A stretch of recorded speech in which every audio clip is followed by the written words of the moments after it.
Hello बच्चों, कैसे हो। मैं भीम माइंड ब्लोइंग क्लासेस में आपका बहुत बहुत स्वागत है। हम पढ़ रहे थे एसएसटी में ज्योग्राफी, और ज्योग्राफी में हम 2 चैप्टर पढ़ चुके हैं। आज हम पढ़ते हैं तीसरा चैप्टर, जिसका नाम है अपवाह। ठीक, तो शुरुआत करते हैं, समझते हैं अपवाह क्या है पूरे चैप्टर को। तो अपवाह क्या है? चैप्टर का नाम अपवाह इसलिए रखा गया कि अपवाह क्या करता है। अपवाह नाम या अपवाह शब्द किसी विशेष क्षेत्र में बहने वाली नदी तंत्र की क्या करता है, व्याख्या करता है। व्याख्या का मतलब क्या है कि उसको क्या करता है, बताता है कि ये नदियां किस प्रतिरूप में बह रही हैं, उसकी व्याख्या करता है। ठीक, तो अगर हम बात करते हैं तो नदियां जो होती हैं, जो भारत की नदियां हैं, क्या होती हैं, छोटी छोटी नदियों से मिलकर क्या होती है, एक मुख्य धारा बनाती है। ठीक है, छोटी छोटी नदियों से मिलकर एक मुख्य धारा बनती है, जिसका क्या कहते हैं, नदी तंत्र कहते हैं। क्या कहते हैं, नदी तंत्र बोलते हैं उसे। और नदी तंत्र जो होता है, क्या होती है, वो नदियां आगे बढ़कर किसी बड़े जलाशय, झील या समुद्री महासागर में जाकर मिल जाती है। ठीक, मिल जाती है।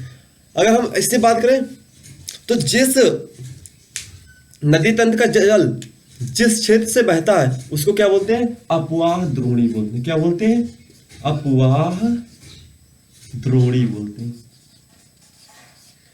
ठीक है, द्रोणी का मतलब क्षेत्र से ही है, मतलब अपवाह क्षेत्र जहां पे वो नदी तंत्र का पूरा बह रहा है, जल बह रहा है, प्रवाह हो रहा है, उसे क्या बोलते हैं, अपवाह द्रोणी कहते हैं। ठीक है, अगर हम विश्व की बात कर ले तो विश्व की सबसे बड़ी अपवाह द्रोणी कौन सी है, अमेजन नदी। ठीक है, अमेजन नदी। ठीक है, कौन सी है, आपने पढ़ा होगा जीके में भी, सबसे अमेजन नदी कहां पे है, दक्षिणी अमेरिका में है।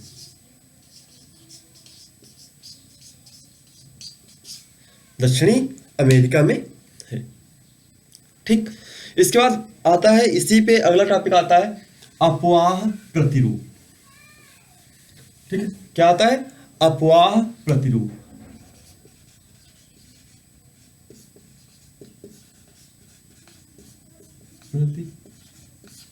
अपवाह प्रतिरूप।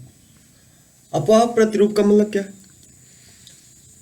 जो नदियां या नदी तंत्र बह रही है स्थली में, उनका रूप कैसा है। ठीक है, क्योंकि आपने पढ़ा है कि जो भी नदियां बहती किसी विशेष रूप को धारण जरूर करती हैं। ठीक है, किसी एक निश्चित प्रतिरूप का निर्माण जरूर करती हैं। तो वो निर्भर किस पे होता है, उस क्षेत्र की भूमि पर, ढाल पर, पर्वत पर, जलवायु पर, मतलब उसी से संबंधित सभी दशाओं के अवस्थाओं पर, शैल संरचनाओं पर आधारित होता है। ठीक, तो अगर हम बात करते हैं तो अपवाह प्रतिरूप को मुख्यतः 4 पार्टों में बांटा गया। कितने में, 4 में बांटा गया। अगर हम बात करते हैं पहली, तो पहली होती है हमारी ध्रुवाकृतिक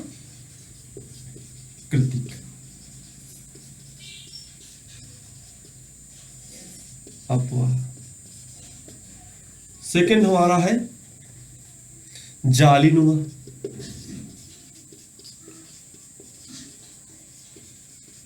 जालीनुमा अपवाह।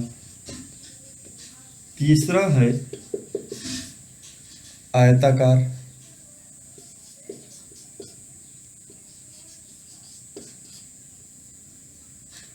आयताकार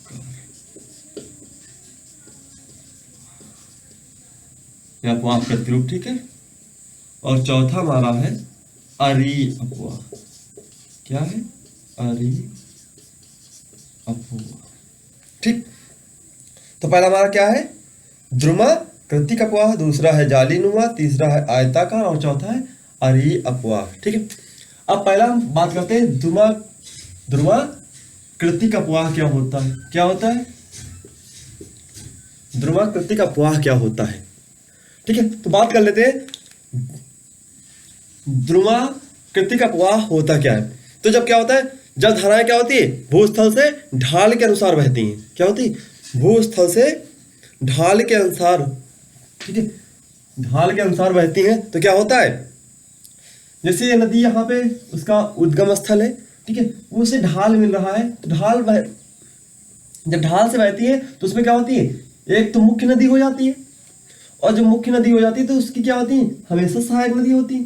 ठीक है, सहायक नदी आ जाती है, ऐसे इसमें सहायक नदियां मिलती जाती है। तो ये कैसा बन जाता है, इसकी अगर आकृति हम देख लें तो ये आकृति एक वृक्ष के शाखाओं जैसी बन जाती है। कैसी, वृक्ष के शाखाओं जैसी बन जाती है। जब वृक्ष के शाखाओं जैसी बन जाती है तो इसी का नाम दे दिया जाता है ध्रुवाकृतिक अपवाह। ठीक है, इसका प्रतिरूप बन जाता है, ध्रुवाकृतिक प्रतिरूप बनता है। ठीक, दूसरा हम देखें जालीनुमा। ठीक है, जालीनुमा आप इसका अर्थ निकाल सकते हैं। जब नदियां क्या होती हैं, मुख्य नदी की क्या होती है, जब सहायक नदियां समकोण पर मिलती हैं। समकोण मतलब जानते हैं आप, समकोण पर जब मिलती हैं तो क्या बनता है,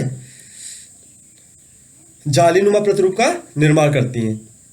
ये बनता कहां पे है, जहां पर कठोर और मुलायम रूपांतरित चट्टान पाई जाती हैं। ठीक है, समांतर चट्टान पाई जाती है। अगर हम इसका बात कर लेते हैं तो जैसे एक मुख्य नदी है तो कोई जो सहायक नदी होती है ऐसी मिल जाती है। ठीक है, जालीनुमा कह सकते हैं हम, जालीनुमा इसका बना देती है, तो इसीलिए बोला जाता है जालीनुमा अपवाह। ठीक है, आपको बताया प्रतिरूप एक ऐसा बनाती है जो एक निश्चित प्रतिरूप में उसका निर्माण करती है। इसके बाद तीसरा हमारा पॉइंट आता है आयताकार अपवाह। आयताकार अपवाह, यह प्रतिरूप प्रसंधित शैली भूभाग पर होता है, शैली भूभाग पर होता है। अगर हम इसकी बात कर लेते हैं तो ये भी लगभग जालीनुमा से थोड़ा सा अलग। ठीक है, सहायक नदी होगी और पूरी तरह से आयताकार इससे मिलती जाती है। ठीक है, क्या होती है, सहायक नदियां इससे मिलती जाती हैं और इसका एक नदी तंत्र का निर्माण हो जाता है। इसका आकार कैसा होता है, प्रतिरूप कैसा होता है, आयताकार अपवाह प्रतिरूप होता है। ठीक है, तीसरा हमारा चौथा हमारा है अरी। ठीक है, कौन सा है, अरी। अरी अपवाह, अरी अपवाह मतलब सीधा सीधा है कि जब नदियां किसी गुम्बद से, पर्वत से, ऊंची श्रेणी से बहकर आती है। ठीक है, ये मान लेते हैं ऊंची कोई श्रेणी है। ठीक है, ऊंची श्रेणी है, यहाँ पे इसका उद्गम स्थल है, तो वहां से नदियां क्या होती है, एक ही धारा में नहीं आती हैं, एक ही धारा में न होकर अलग अलग धाराओं में चारों दिशाओं कह सकते हैं। ठीक है, बहते हैं, इसे क्या बोलते हैं, अरीय अपवाह कहते हैं। ठीक है, अरीय अपवाह कहते हैं। इसके बाद हम, ठीक, तो इसके बाद हम पढ़ते हैं, अगला टॉपिक हमारा है भारत में अपवाह तंत्र। क्या है, भारत में अपवाह तंत्र। ठीक है,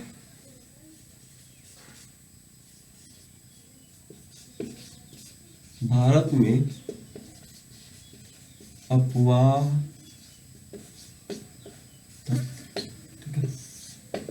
ठीक है।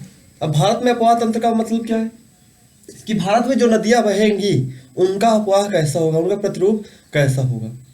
तो भारत में अपवाह का तंत्र का नियंत्रण भौगोलिक आकृतियों द्वारा होता है। भौगोलिक आकृतियों द्वारा मतलब क्या, वहाँ की मिट्टी की दशाओं की, पर्वतीय दशाओं की, चट्टानों की दशाओं के और उसके जलवायु की दशाओं द्वारा निर्धारित होता है।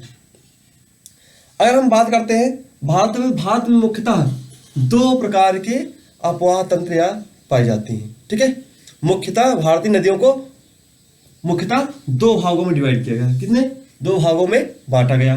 पहला हमारा आता है हिमालय की नदियां, पहला आता है हमारा हिमालय की नदियां।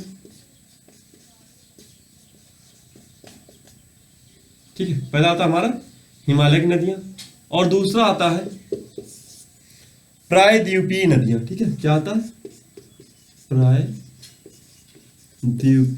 नदियां। ठीक है, हिमालय की नदियां, दूसरा है हमारा प्रायद्वीपीय नदियां। अब बात करते हैं पहला टॉपिक हमारा हिमालय की नदियां। अब हिमालय की नदियां का मतलब क्या है, हिमालय आप पढ़ा है आपने पिछले चैप्टर में, हिमालय पर्वत या हिमालय श्रेणी। ठीक है, तो हिमालय श्रेणी का तात्पर्य क्या है, जो उत्तर भारत में, ठीक है, उत्तर भारत में हिमालय पर्वत है वहां से निकलने वाली नदियों को क्या बोला गया है? हिमालयी नदियां, हिमालय की नदियां। ठीक है। अब ये हिमालयी नदियां की विशेषताएं क्या है? ये नदियां कैसी होती हैं? पहली बात तो 12 मासी होती हैं। कैसी होती है? 12 मासी होती है। 12 मासी मतलब इन नदियों में हमेशा 12 महीना क्या होता है? इनमें जल उपस्थित होता है या जल बहता रहता है। इनमें जल बहता रहता है। इसके अलावा इसमें क्या होता है? ये नदियां, हिमालय की नदियां अपने साथ बड़ी मात्रा में, बहुत मात्रा में जल लेकर समुद्र तक पहुंचती हैं। मतलब कहने का मतलब ये है कि लंबी दूरी तय करती हैं। ठीक है, लंबी दूरी तय करती हैं। तीसरा इसका मुख्य विशेषता ये है कि ये अपने मार्गों में क्या होती है? नदियां शीर्ष भागों में तीव्र अपरदन क्रिया करती हैं। ठीक है, अपरदन क्रिया इनमें क्या होती है? ज्यादा होती है। अपरदन क्रिया ज्यादा होती है। और ये नदियां मुख्य रूप से क्या बनाती हैं? डेल्टा बनाती है। क्या बनाती है? डेल्टा। अगर हिमालयी नदियों की बात करते हैं तो मुख्य रूप से क्या बनाती है? डेल्टा बनाती है। ठीक, अब इसमें बात करते हैं। इनमें ये नदियां विसर्प व गोखुर झील जैसी आकृतियों का भी निर्माण करती हैं। विसर्प का मतलब, ठीक है, ऐसे सर्प के, और गोखुर झील, ठीक है, झील का भी निर्माण करती। इसके बाद अगर बात करते हैं अब हिमालय नदियों में कैसे, कौन कौन सी नदियां आएंगी, किनको पढ़ना है, ठीक है, तो उस पर देख लेते हैं। तो पहला इस पे आएगा हमारा सिंधु नदी तंत्र। हिमालय की जो पहली नदी हमारी होगी सिंधु नदी तंत्र। पहली जो नदी होगी इसकी नदी तंत्र होगा सिंधु नदी तंत्र। ठीक है, क्या है? सिंधु नदी तंत्र। ठीक है, अब सिंधु नदी तंत्र, सिंधु नदी नहीं है, तंत्र जुड़ा हुआ है। तो तंत्र का मतलब आप समझते हैं, जब कोई एक चीज होगी तो उसे तंत्र नहीं कहा जाता, लेकिन बहुत सारी नदियां, अब यहाँ पे बहुत सारी इसकी सहायक नदियां मिलेंगी, इसीलिए इसका बोला गया है तंत्र बोला गया। ठीक है, तो सिंधु नदी की सभी सहायक नदियां मिला के सिंधु नदी तंत्र बनता है, उसका एक अपवाह द्रोणी बनती है।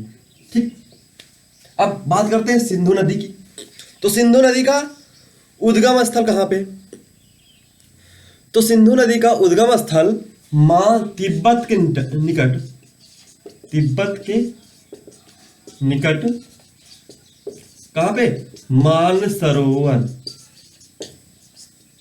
झील से। ठीक है, मानसरोवर झील से। ठीक, अर्थात यहां पे कैलाश पर्वत की श्रेणी के बोखरचू के निकट एक ग्लेशियर है, वहीं से निकलती है।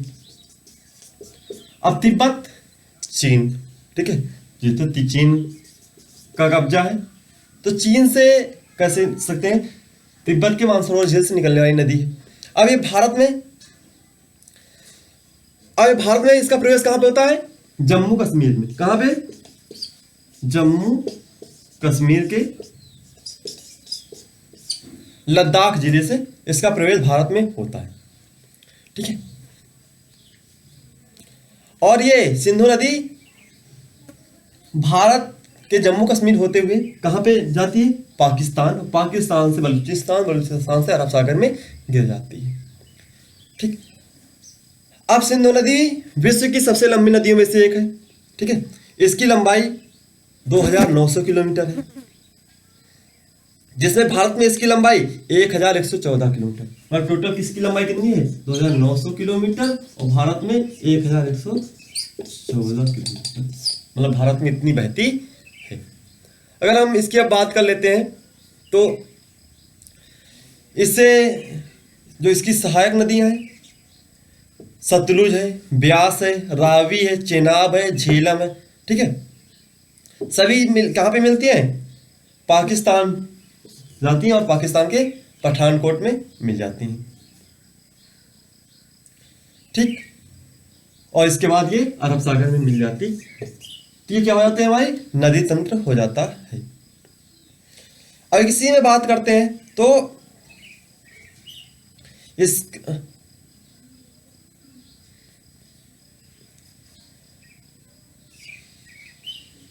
अब इसमें क्या होता है कि जो नदी तंत्र का इसमें विवाद ना हो, इसीलिए दोनों पाकिस्तान, ठीक है, किसका विशेष भाग कहाँ पे, पाकिस्तान में, तो इसको जल के प्रवाह को बंटवारे से बचने के लिए 1960 में इस संधि पर हस्ताक्षर हुआ था। किस पे, 1960 ईस्वी में इसमें क्या हुआ था, इस संधि पर हस्ताक्षर हुआ था, जिसका जो जल है, ठीक है, वो उसी का रहेगा।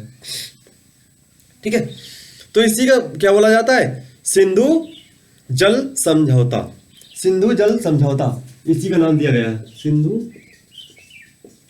जल समझौता।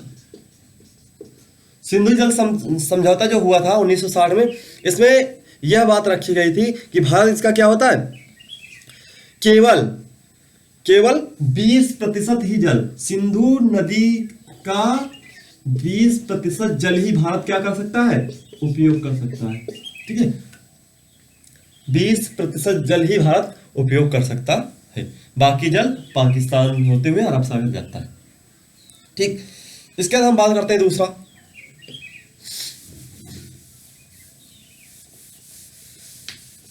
दूसरा नदी तंत्र हमारा इसे आएगा हिमालय में। हिमालय की दूसरी नदी तंत्र है गंगा नदी, क्या, गंगा नदी तंत्र। ठीक, गंगा नदी तंत्र, ठीक है, तो गंगा से जहां से निकलती है, ठीक है, तो इसको नेक्स्ट क्लास में पढ़ते हैं, इतना पढ़िए।